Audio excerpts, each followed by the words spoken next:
Hello and welcome to the Crowned Intent Show, where we believe in loving and living intentionally. We are Chris and Shelby, and we are so excited that you are joining us for another episode of Crowned Intent. Yes. So before we get started, how's your week been? The week has been all right. It's been kind of slow for me. Yeah, finally. Yeah, we were kind of going real fast for a little bit, and now it's kind of throttled down a little bit, which I'm glad. Yeah, that's good. Trying to get myself kind of back onto a track, onto an actual schedule. We've talked about that several times. You guys are about to head back into school. You started. I did, yes. That kind of gave a little bit of a different dynamic at the house. And I would like to say that everyone was just so caring, and like when I got home today, but that wasn't the case. Oh, but we really did care about how your day went at work. First of all, it was good to see everyone. I love seeing people. So it was good to see everyone and talk to them, see how their summer's gone. But as soon as I get home, our son comes up to me and asks how my day was. And I'm immediately suspicious of that. Yeah, because he follows with, I watch movies all day. All day. He watched movies. Which actually wasn't an exaggeration.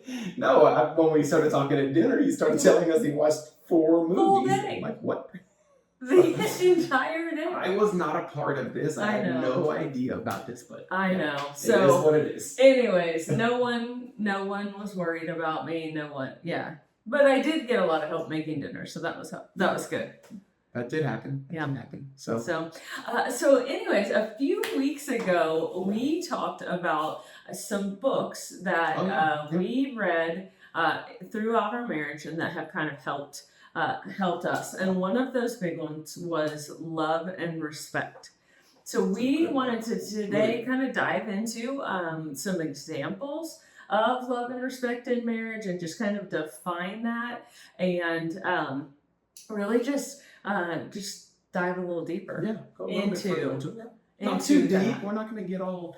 Well, we just want to give it some examples because I think maybe they're. At times there's some confusion about love and respect and what that would look like in marriage unintentionally, I think. Yeah, absolutely unintentional. So maybe some examples of how that kind of unpacks and plays out a little bit in a true day-to-day situation. Right. Okay. Yeah. So let me start by saying, what are some ways maybe that I would look at the definition of maybe love?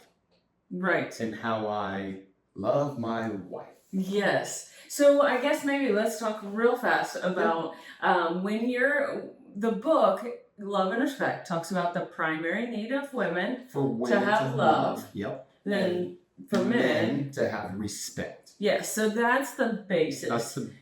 So there's a biblical basis to that. Yeah. Comes right out of the scripture. Right. So when you're talking about like how do you love your wife, or what does that definition look like? What are some ways that you are like, I love my wife? I love my wife in ways. So for you, exact example would be you love time, relationship, talking is a big thing that Shelby loves, and so. And knowing that, throughout our marriage and throughout the very beginning and the middle and in the end here, wait, hold on, time out. Yeah, say that. That's backtrack. Let's not say that. But throughout our marriage, so just giving time to Shelby when she is, when we're sitting at the dinner table. I'm going to use that as an example. That my attention is not focused on something else. A lot of times, and this may be a touchy subject for some, a lot of times the phone is at the dinner table with the family. And so I make it a point. We do have teenagers. One of them has a phone and the others have some communication device, but we limit that communication at the dinner table because we really do sit down and talk about how the day actually went. Yes. And then we joke around like we were earlier about how the day actually went for her today. Everyone's going to go right back into the normal, and all of us are going to be talking about our actual days. But right now it's just her going right back into it. So again, that's one example. Another example is what I call sacrificing. So I have hobbies, things that I enjoy doing. My hobbies that I enjoy, which have to do with cycling and running, takes a lot of time. Yeah. But for a time period, those are set aside. So I take initiative and I'm intentional about giving you time, not doing my hobbies. Yeah. And I know that there's a time you've actually said, hey, here's your running shoes, go. Or hey, Sure. go ride your bike. So there's kind of the ways of showing you love. Yes, definitely. So those show love, but then when we're talking on the flip side of that, like showing respect and defining what respect is, I actually go back. There was a verse a long time ago that really spoke to me. It's in Proverbs, and it's in Proverbs 31, and it talks about the virtuous woman. And so one of the statements is her husband is respected at the city gates. And that really just hit home with me because just thinking about like the city gates, we don't really have that anymore. But back in those times, like men would gather there and they would talk and they might do business there. Judgments were made at the city gates and lots of. And so just thinking about like what does that have to do with a wife? And I think it has a lot to do with the wife respecting her husband. So for me, respecting you would be like the words that I speak about Chris, the way that I react to him. Do I show if I'm annoyed? Not that I ever get annoyed. Not with me. Never. Ever. I mean. But just not showing those things. If we ever have a situation that we are working through, I don't go talk to my friends about it. Or your family. Or my family. Yeah. Thank you. Yes. Truly. No, there's a place for counseling. So please don't hear that we're saying don't seek help. If you need counseling, if you need godly counseling, go do it because there's absolutely a place for that. But we're really just discussing the day-to-day and not into problems, but deeper the day-to-day. things. Like, and how we respond and how we love and respect each other. Yeah, so that's kind of how we define the respect in our relationship. Yeah. And do you have a story of loving or... Do I have a story? Do I ever? Let me say this. I believe that we should be, as husbands, I should be the expert in my spouse. I should know, or I should be learning everything as an expert about you. And then the reverse. And then the reverse, exactly. Yeah.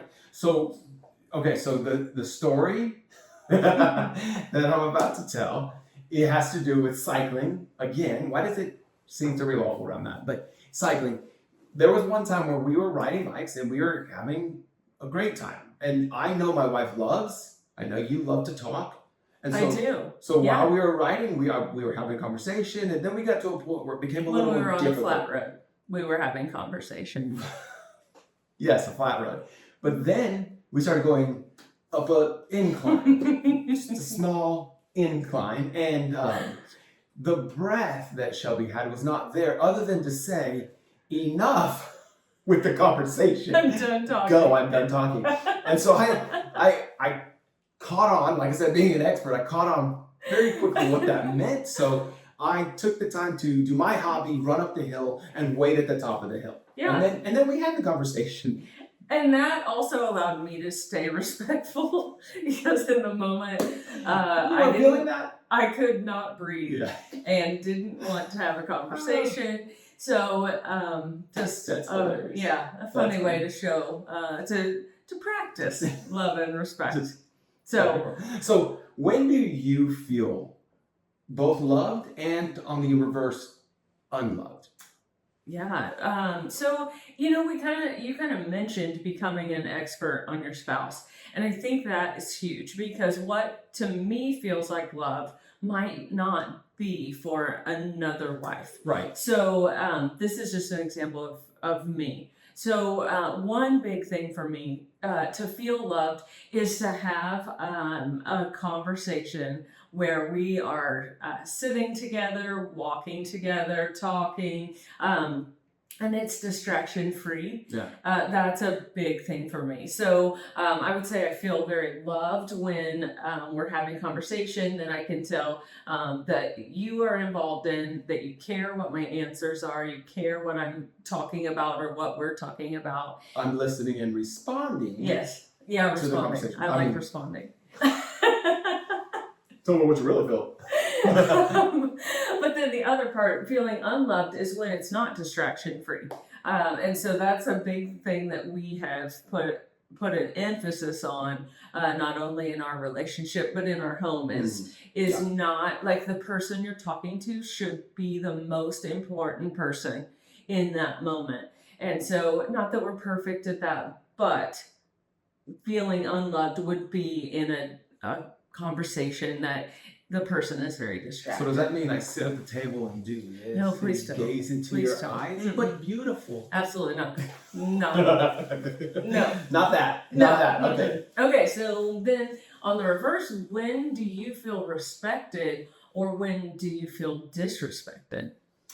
You kind of hit on it earlier a little bit about having the conversations with outside people in the marriage, so that are not in the marriage. So if we had a situation where we didn't agree fully on, and you went and took it to, whether it was your friends or your mother or your father, even, just how that would be disrespectful. And so I appreciate that you do not, and you have not done that. You don't go posting on social media. Another big way that I feel respected is that even when, and it could be in joking, and we joke a lot in our family, we have a lot of fun, but there can be a line that's crossed, and where the kids might be joking or might have said something that could be just borderline disrespectful, and you make sure to make a point to say, hey, that's a little too far. And so in today's society, that is normal. It's all over TV. It's all over movies. To be disrespectful to the father of the house.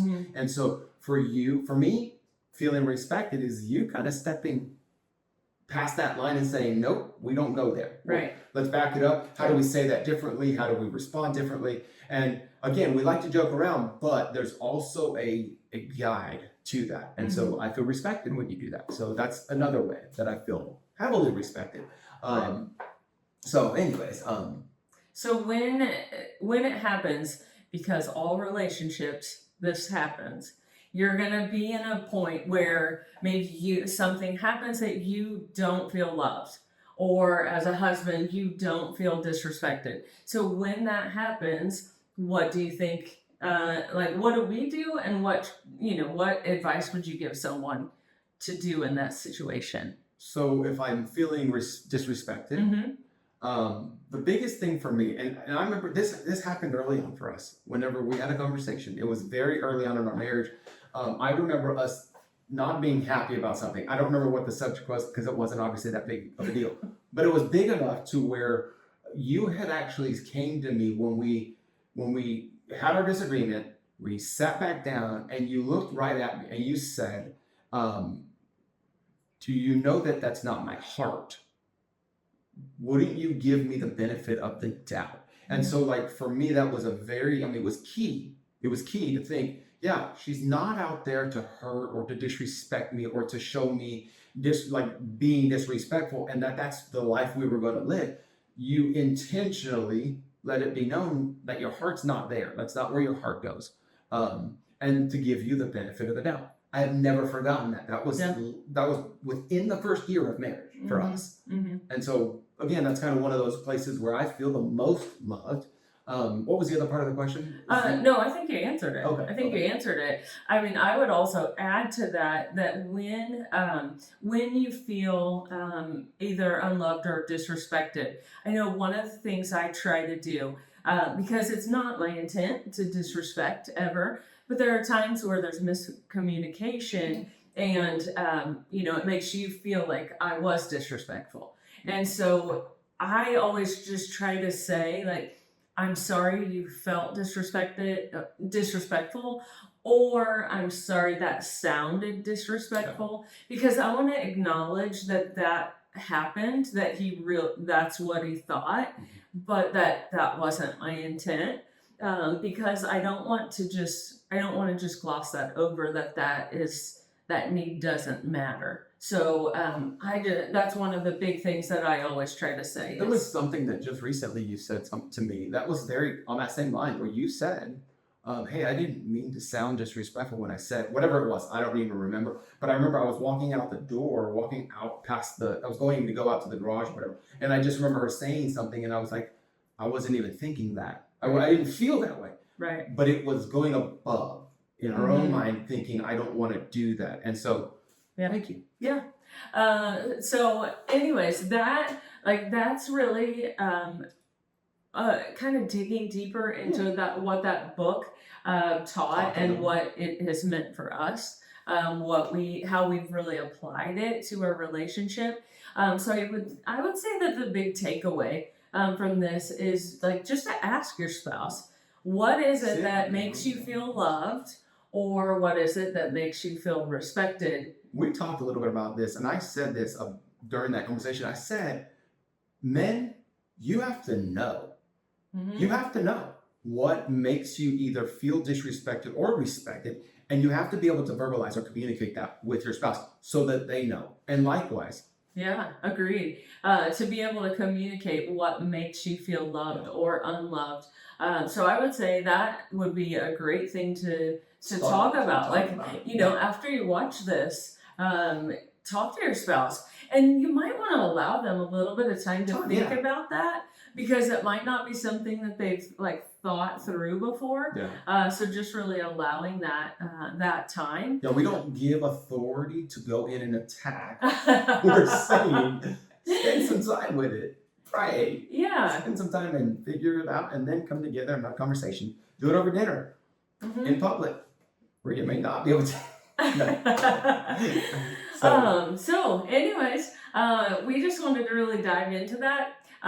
If you haven't subscribed yet, first of all, thank you to everyone that has. It's been so fun. Awesome. It's awesome see you. To watch the or the comments too. It's been so cool. Right. I know. I was very entertained by some of the comments on when we were asking questions. I was very entertained by those comments. But thank you for those of you that are subscribing. If you haven't yet, we would love for you to subscribe, and that way you will be the most up to date when content comes out. Where are they going to find us? Well, on their favorite platform, whatever it is. Got it. So wherever you found us now, subscribe, and then you can find us again. Awesome. All right, we'll see you next week. Have a good week.